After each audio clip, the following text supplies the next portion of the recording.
There are moments in life that arrive so quietly, yet leave an echo that never truly fades. For Evelyn, 74 years old, that moment came on a Sunday afternoon, wrapped in sunshine, the smell of apple pie in the oven, and the soft chatter of her grandchildren in the next room. It was the kind of afternoon that made her feel useful again, loved again. But then came a whisper, not meant to hurt, not even meant to be heard. "Mom, why does Grandma smell kind of weird?" It was her youngest granddaughter, Lily, barely 7, honest in the way that only children are, innocent, unfiltered, unaware that one small question could splinter something sacred. Evelyn smiled, pretending not to hear, but something inside her cracked, silently. That night, lying in bed, staring at the ceiling as shadows danced across the walls, Evelyn's mind played it over and over again. Do I really smell like an old person? She touched her neck, her blouse, even leaned toward her pillow, searching for something she didn't recognize. Her house was spotless, her clothes always freshly washed. She bathed daily. So what could possibly be wrong? She began to notice other things too. Subtle, almost invisible shifts. The way Lily now sat at the far edge of the couch. The way her son opened the windows after every visit. The way hugs had become shorter, lighter, more polite. And slowly a cruel question crept into her thoughts. Have I become unpleasant to be near? This story isn't just about Evelyn. This story could be yours, or mine, or any of us who are walking gently into the later chapters of life, unaware that our bodies may be whispering messages we can't hear, but others do. Today we're going to uncover the quiet science behind a scent no one talks about. And more importantly, we'll explore how you can reclaim your confidence, closeness in the tender comfort of being embraced, fully, freely, and without hesitation. Because the truth is both surprising and hopeful, and it all begins here. There are truths in life that we all sense, but no one dares to speak aloud, the kind that linger in the silence between two people. Without telling you, let's step into the science that nobody told you about. After the age of 60, something strange begins to happen. Your sweat glands, once active and cleansing, start to slow down. That might sound like a blessing. After all, who wants to sweat? But here's the hidden danger. Sweat isn't just for cooling you down. It's your body's natural cleaning system.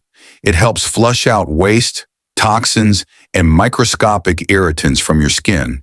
And when you stop sweating as much, those toxins don't leave. They linger. They settle on your skin. They become the invisible invitation for bacteria to grow, quietly, steadily, until they create that musty, sour scent that no amount of soap can truly erase. And that's just the beginning. In the 2001 groundbreaking study by Japanese scientist Dr. Hayes, a chemical compound was discovered, 2-non-enol. It's not found in children, it's not found in young adults, but in people over 50, it begins to appear like a shadow we never knew we had. 2-non-enol is released through your skin's natural oil, and unlike the fresh scent of youth, it's earthy, grassy, slightly greasy. Some describe it as old furniture, others as a closed room after rain. But whatever the description, one thing is painfully true. You can't smell it on yourself, but everyone else can. It's the silent separator, the invisible wall between you and your grandchildren. It's why the room gets aired out after you leave, why hugs become hesitant, why conversations get shorter, not out of cruelty, not out of judgment, but simply because no one has ever told you the truth. Even the mouth, once a vessel for laughter, storytelling, lullabies, begins to betray us.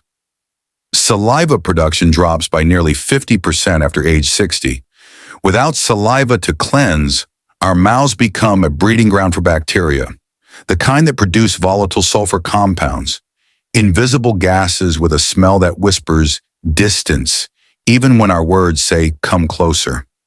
This isn't a horror story. It's not meant to shame you.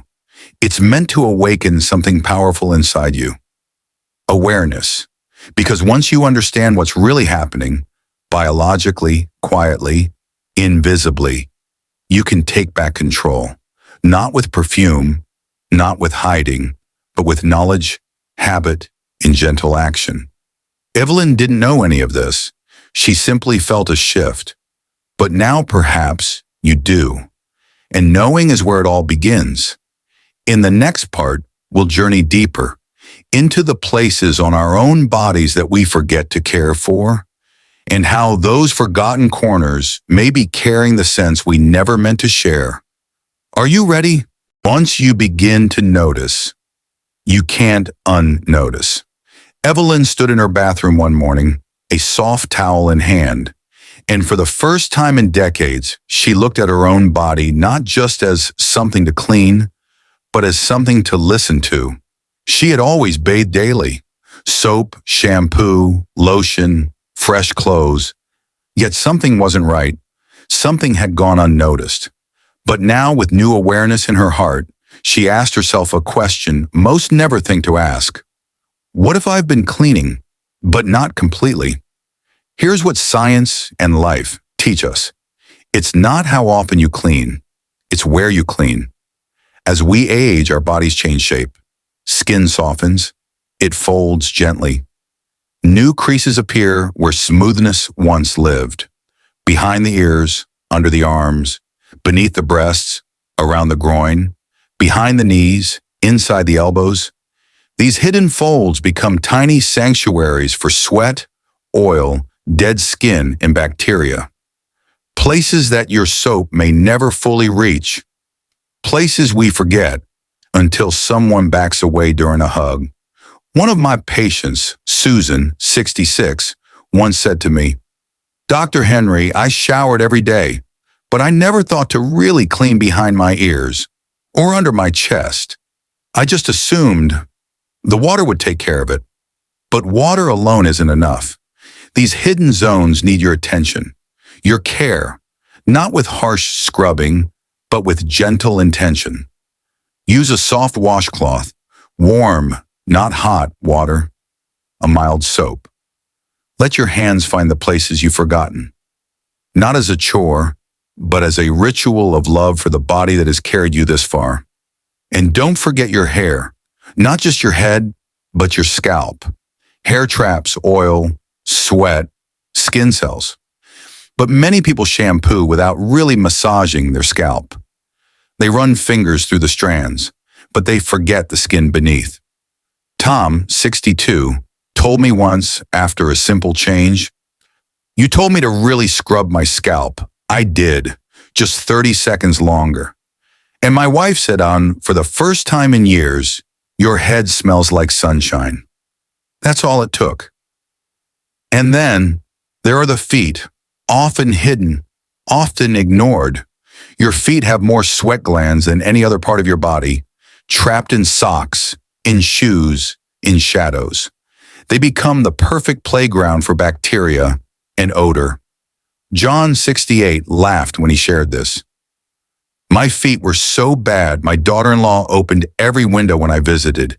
Now I wash between my toes, dry them properly, and rotate my shoes. Problem gone. Windows stay shut. Hugs come back." You see, it's never been about being dirty. It's about being unaware. And now you know. So today, when you bathe, don't just rinse, reconnect. Your body isn't your burden. It's your story.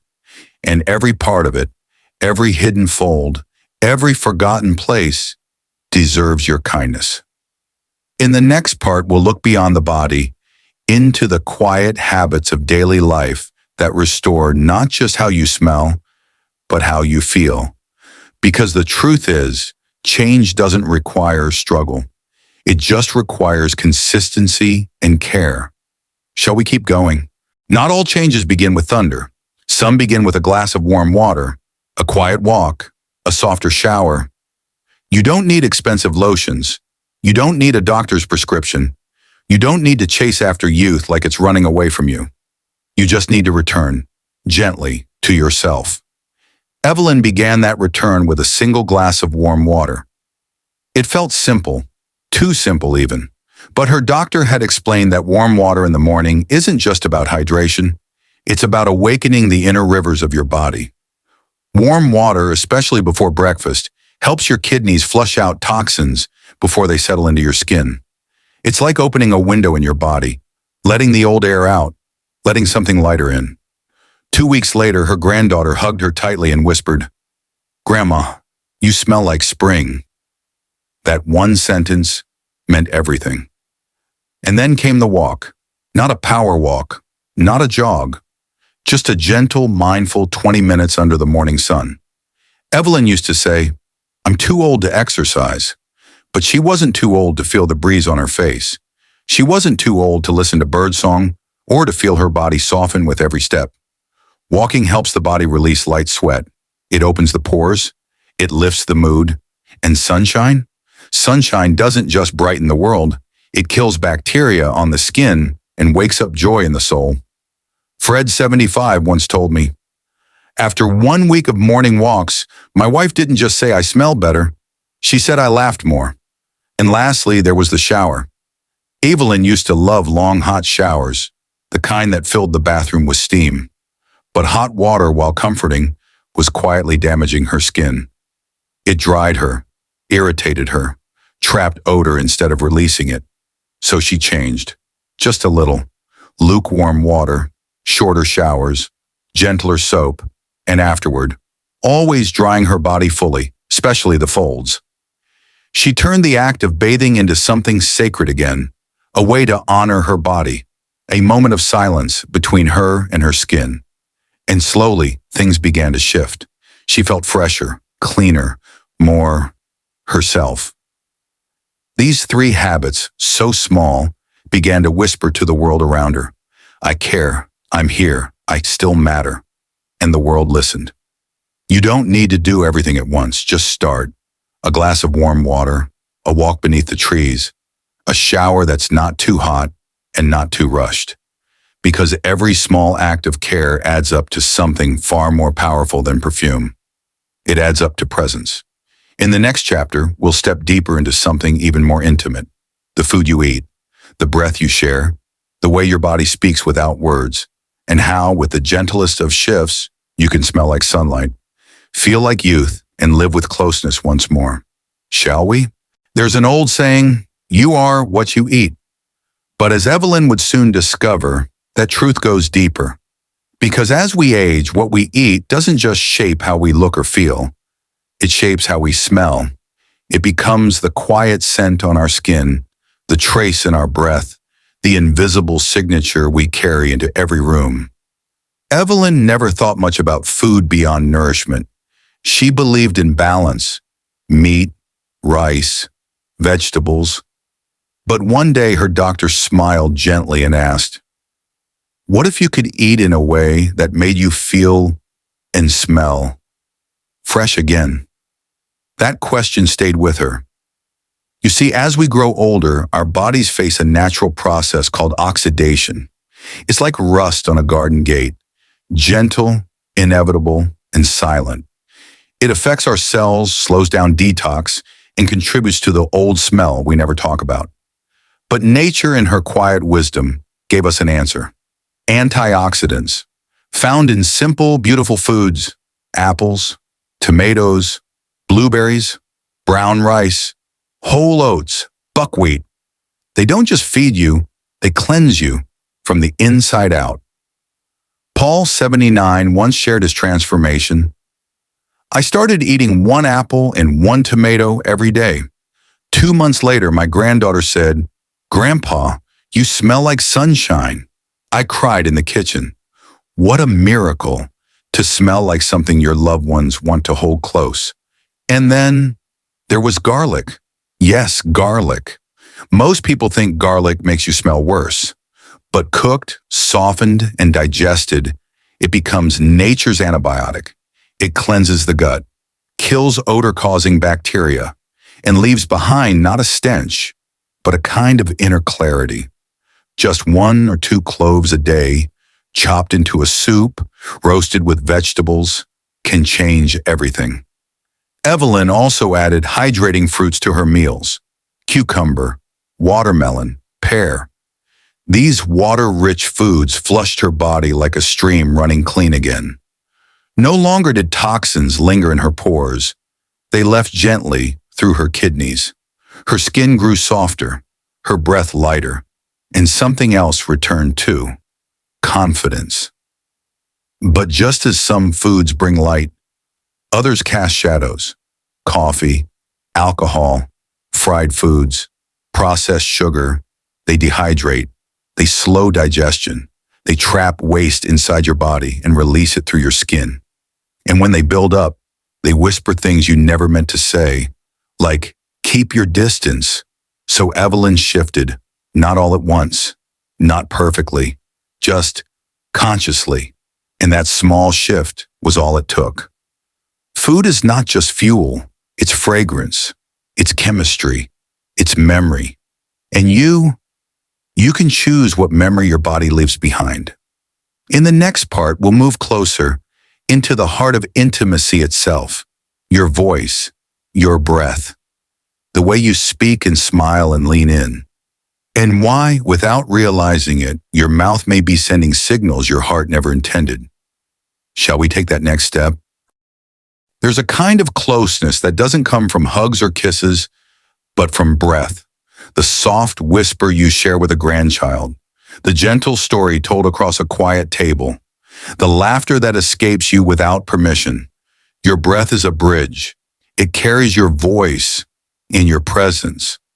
But what happens when that bridge begins to crumble? Silently, invisibly. Evelyn noticed it first in the way her grandson, Noah, leaned away ever so slightly during bedtime stories.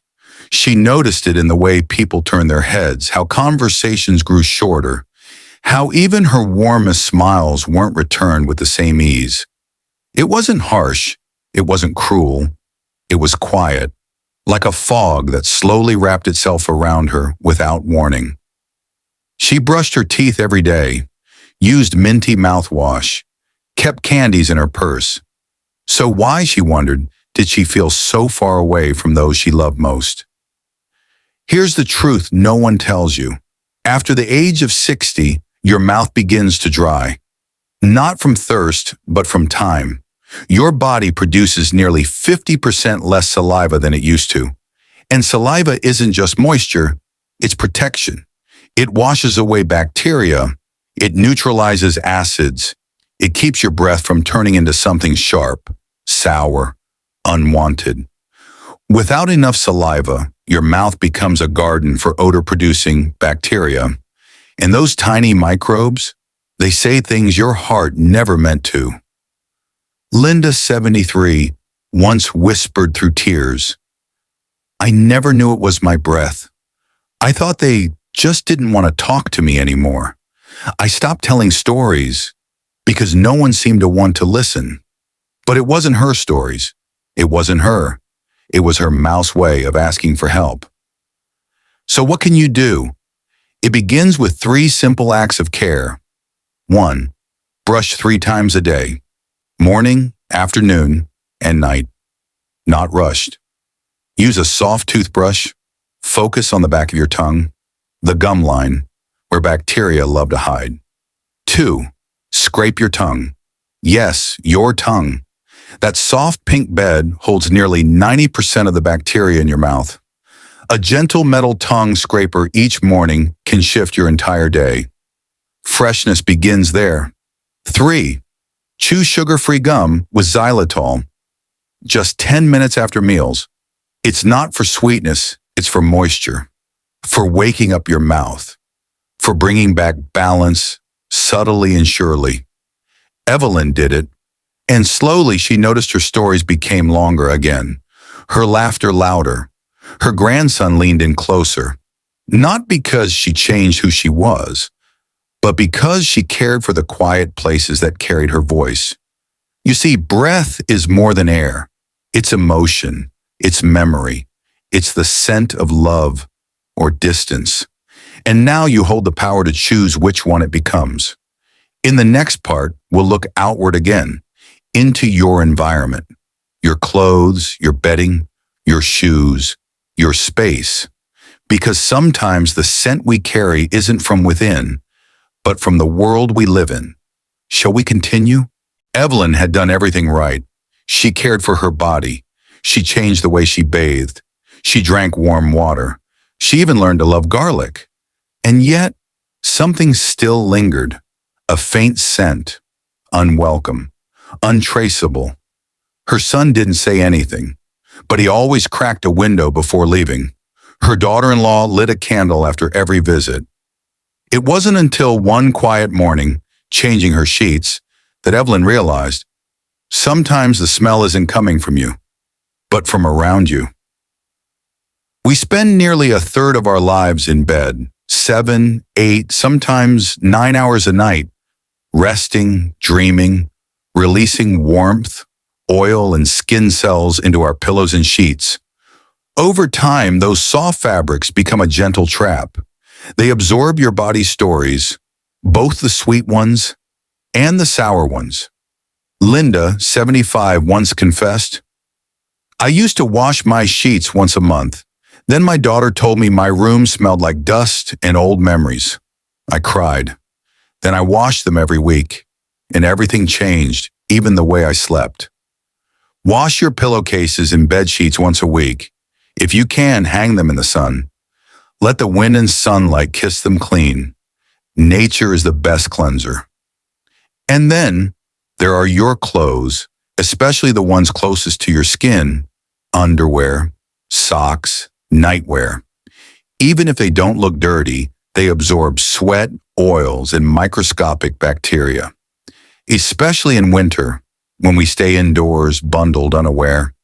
So yes, change them daily.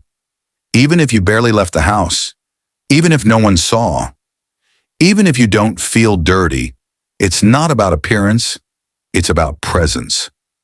Now let's talk about your shoes. Your feet are powerful storytellers. They walk you through decades. They carry your grief, your joy, your grandchildren, but they also sweat. Shoes, especially closed ones, trap that sweat. And without rest, without air, they become tiny echo chambers of scent. Paul, 69, once said, "I wore the same pair every day. Then I started rotating them, sprinkling baking soda inside, and setting them in the sun. My granddaughter sat on my lap again." Sometimes it's not about you changing, but letting your shoes breathe. And finally, your room, your sanctuary. We often keep our windows shut and to keep out noise, dust, cold. But in doing so, we also trap in every meal, every breath, every closed-in hour. The air grows stale, and no matter how clean your body is, a stale room whispers something else entirely. So open the windows, 10 minutes in the morning, 10 minutes in the evening. Let the air move. Let it take what no longer serves you. Because here's the quiet truth. A fresh body in a stale room still smells stale, but a clean body in a cared-for space, that's where dignity lives. That's where closeness returns. Evelyn didn't need a new perfume. She needed a new rhythm. And day by day, as her clothes softened in the sun, as her shoes rested in quiet corners, as her windows opened to birdsong and breeze, the distance she once felt began to fade. People didn't just sit beside her, they stayed, they lingered, they came back. In our final chapter, we return to the heart, to the truth that this journey has never been about being dirty. It's always been about being seen, being heard, being loved, without distance. Are you ready? So here we are, at the end of the story, or maybe at the beginning of something far more important. You've walked with me through quiet truths about bodies that shift, about scents that whisper, about habits we never knew we needed. And if your heart feels just a little fuller, if your eyes sting just a little from memories long buried, then maybe, just maybe, you felt the pull of something deeper than a scent. You felt the pull of connection. You see, this journey was never about being clean. It was never about judgment, shame, or blame. It was about awareness, empowerment, freedom, the freedom to hug without hesitation, to walk into a room and feel invited, to speak and know your breath carries comfort, not avoidance. Evelyn didn't chase youth. She didn't try to reverse time. She simply met herself where she was, gently, lovingly, honestly, and the world around her softened. Her grandchildren didn't just return. They stayed longer, laughed louder, held her tighter, and she no longer questioned her presence. She owned it. So now, dear listener, I leave you with one final question, one that only you can answer. Will you let silence shape your relationships?